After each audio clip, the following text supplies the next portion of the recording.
আসসালামু আলাইকুম। সবাইকে ওয়েলকাম করছি আজকের ভিডিওতে। আপনারা জানেন আমি বেসিক্যালি আমদানি, রপ্তানি এবং ইন্ডেন্টিং এই বিজনেসগুলো নিয়ে কথা বলে থাকি। তারই ধারাবাহিকতায় আজকে খুবই চমৎকার একটা টপিক নিয়ে কথা বলবো।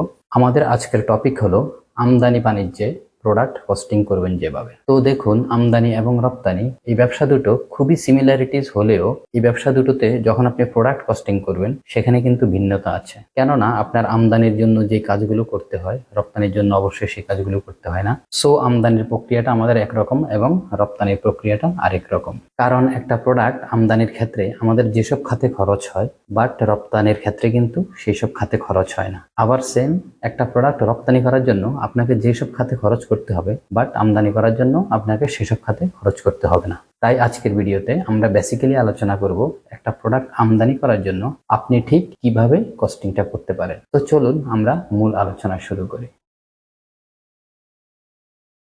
তো দেখুন, একটা প্রোডাক্ট আমদানি করার জন্য আপনাকে সর্বপ্রথম যে ব্যাপারটা মাথায় রাখতে হবে সেটা হলো প্রোডাক্টের প্রাইস। তো আপনি যখন আপনার ডিজায়ার প্রোডাক্টের প্রাইসটা পেয়ে যাবেন, দেন আপনাকে খেয়াল রাখতে হবে এই প্রাইসটা যেন সিপিটি অথবা সিএফআর এই পদ্ধতিতে হয়। কেননা আমাদের ইম্পোর্ট ভ্যালু অর্থাৎ আমদানি মূল্য হিসেবে আমাদের কিন্তু সিপিটি প্রাইস অথবা সিএফআর প্রাইস এটাকে কাউন্ট করা হয়। এটা কিন্তু গভর্নমেন্ট রুলস।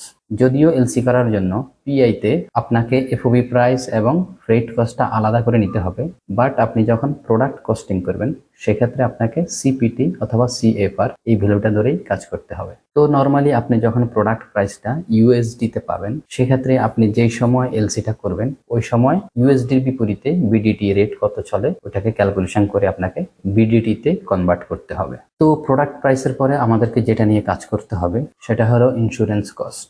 দেখুন, অনেকে সাধারণত বলে থাকে যে আপনার ইন্স্যুরেন্স কস্টটা হলো এলসি ভ্যালুর 0.5%। এটা আসলে সব সময়ের জন্য প্রযোজ্য না। কেননা কোনো একটা এলসি ভ্যালু আপনার যদি 5 লক্ষ টাকা হয় সেক্ষেত্রে আপনাকে যদি ইন্স্যুরেন্স কস্টে 6,000-7,000 টাকা খরচ করতে হয় তাহলে আপনি দেখুন এখানে কি 0.5% পাচ্ছেন? অবশ্যই না। আবার কোনো কোনো ক্ষেত্রে দেখা যাচ্ছে আপনার এলসি ভ্যালু হলো 30 লক্ষ টাকা, বাট আপনাকে ইন্স্যুরেন্স করতে হচ্ছে হয়তো 10,000-12,000 টাকা দিয়ে। সেক্ষেত্রে কিন্তু আপনার এই 0.5 এর নিচে চলে আসে। সো এই ব্যাপারগুলো আমাদেরকে মাথায় রাখতে হবে। তাছাড়া ইন্স্যুরেন্স অনেক কিছুর উপরে নির্ভর করে। ইন্স্যুরেন্সের 3টা টাইপ আছে, আপনি কোন টাইপে ইন্স্যুরেন্স করছেন, প্লাস কোন কোম্পানিতে কাজ করছেন, ওই কোম্পানির সাথে আপনার রিলেশনটা কেমন, এই ধরনের অনেকগুলো বিষয়ের উপর নির্ভর করে। কারণ আপনার সাথে যদি ওই কোম্পানির ভালো রিলেশন থাকে সেক্ষেত্রে দেখা যায় আপনি এই ক্যাটাগরিতে কাজ করেও কিন্তু কম টাকায় করতে পারছেন, তাতে কিন্তু আপনার ইন্স্যুরেন্স কস্ট কমে আসবে। তো ইন্স্যুরেন্স নিয়ে আমাদের একটা ভিডিও থাকবে, সেই ভিডিওতে ইনশাল্লাহ ইন ডিটেলস আলোচনা করব। ইন্স্যুরেন্স কস্টের পরে 3 নম্বরে আমাদের যে খরচটি আসবে সেটা হলো সাপ্লায়ার ক্রেডিট রিপোর্ট কস্ট। তো এই কস্টটিও আপনাকে বিয়ার করতে হবে যখন আপনি প্রথমবার কোনো সাপ্লায়ার অথবা কোনো ম্যানুফ্যাকচারারের কাছ থেকে কোনো একটা প্রোডাক্ট ইম্পোর্ট করবেন। সেক্ষেত্রে আপনার সাপ্লায়ার অথবা ম্যানুফ্যাকচারার যদি নতুন হয়ে থাকে সেক্ষেত্রে ওই কোম্পানির জন্য একটা ক্রেডিট রিপোর্ট কালেক্ট করতে হবে। এটা ব্যাংক টু ব্যাংক করে নিবে, বাট আপনাকে এটার জন্য পে করতে হবে। এখানেও আপনার নর্মালি একটা খরচ আছে 8 থেকে 10,000 টাকা, 12,000 টাকা পর্যন্ত হয়ে থাকে।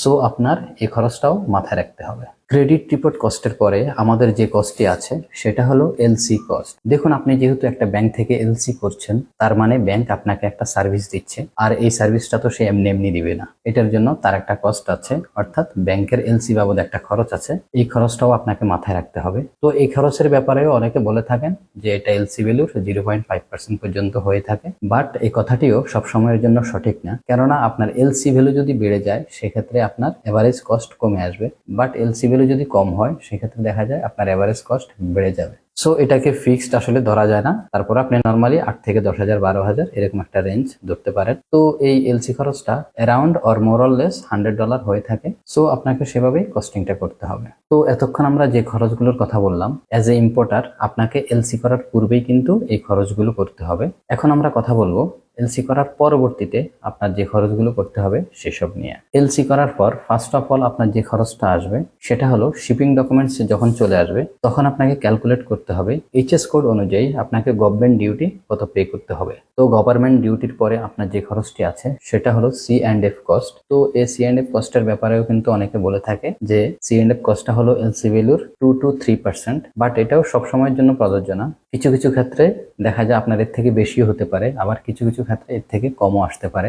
জাস্ট একটা আইডিয়া দেওয়ার জন্য আমি বলতে পারি, সেটা হলো আপনার এলসি ভ্যালু যদি লাইক এস 10 থেকে 12 লাখ 15 লাখ টাকা হয়, সেক্ষেত্রে আপনার C&F কস্ট হয়তো 15-20 হাজার 25 হাজার টাকা আসতে পারে। তবে এক্ষেত্রে আরো কিছু ব্যাপার আছে, সেটা হলো আমাদের দেশের ব্যাপারটা তো জানেন, যেহেতু সরকারি অফিসের কাজ, এক্ষেত্রে কিছু মিসেলেনিয়াস কস্ট থাকে, সো সেগুলোও আপনাকে মাথায় রাখতে হবে।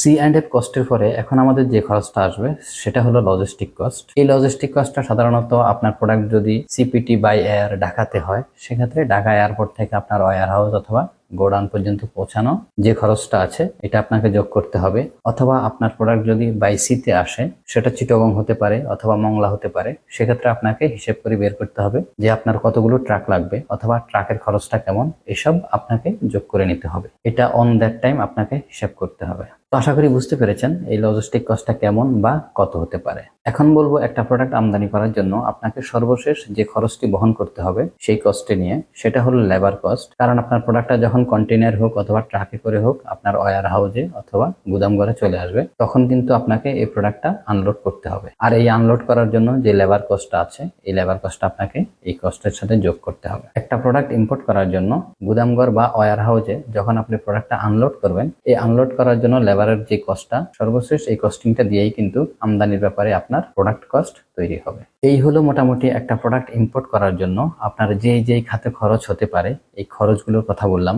দেন এটার সাথে আরো 2-1টা কস্ট যোগ হতে পারে, লাইক আপনি যদি প্রোডাক্টটা প্রমোশন করেন সেক্ষেত্রে আপনার প্রমোশন কস্ট যোগ হবে, অথবা আপনি যদি প্রোডাক্টটাকে মার্কেটিং করেন তো মার্কেটিং এর বাবদ আপনার একটা খরচ আছে, সেটাও যোগ হবে। সো এই ব্যাপারগুলো আপনাকে মাথায় রাখতে হবে। তো মোটামুটি পুরো ভিডিওটা আবার যদি একটু রিক্যাপ করি, যে আজকের ভিডিওতে আমি বেসিক্যালি কথা বলার চেষ্টা করেছি যে একটা প্রোডাক্ট আমদানি করার জন্য আপনার ঠিক কোন কোন খাতে খরচ হবে এবং খরচগুলো কেমন হতে পারে এ সম্পর্কে আপনাকে একটা ধারণা দেওয়ার চেষ্টা করেছি। তবে এক্সাক্ট ফিগারটা আপনি যখন নিজে এলসি করবেন সেক্ষেত্রে আপনি বের করতে পারবেন। এখানে আমি জাস্ট খরচের ক্যাটাগরিগুলো আপনাদের সাথে শেয়ার করেছি। তো এই ছিল আজকের ভিডিও, আশা করি বুঝতে পেরেছেন। আমাদের পরবর্তী ভিডিও হবে একটা প্রোডাক্ট রপ্তানি করার জন্য আপনি কিভাবে কস্টিং করবেন সেসব নিয়ে। তো ইনশাল্লাহ দেখা হবে পরবর্তী ভিডিওতে। সে পর্যন্ত সবাই ভালো থাকবেন।